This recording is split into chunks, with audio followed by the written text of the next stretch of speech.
how to add Spotify to Notion. So first, go to the web version of Spotify or the app version of Spotify if you want. And then, for example, you're here, right? So once you're done, you can choose any of your playlists or a playlist in Spotify. So for example, I'll just choose the chart here for the top songs global weekly. And then what you need to do is just click on the three dots here. And then just click on share. Hover your mouse over share and then just click on copy link to playlist. Then go to your Notion. Then of course select the page that you want to add the Spotify to. And then for example, I'll just create a new page.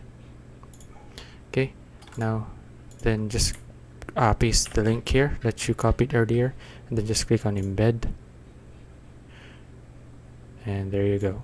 So resize it however you want, and that's about it. If you found this video useful, please like and subscribe for more videos like this. See you in the next one.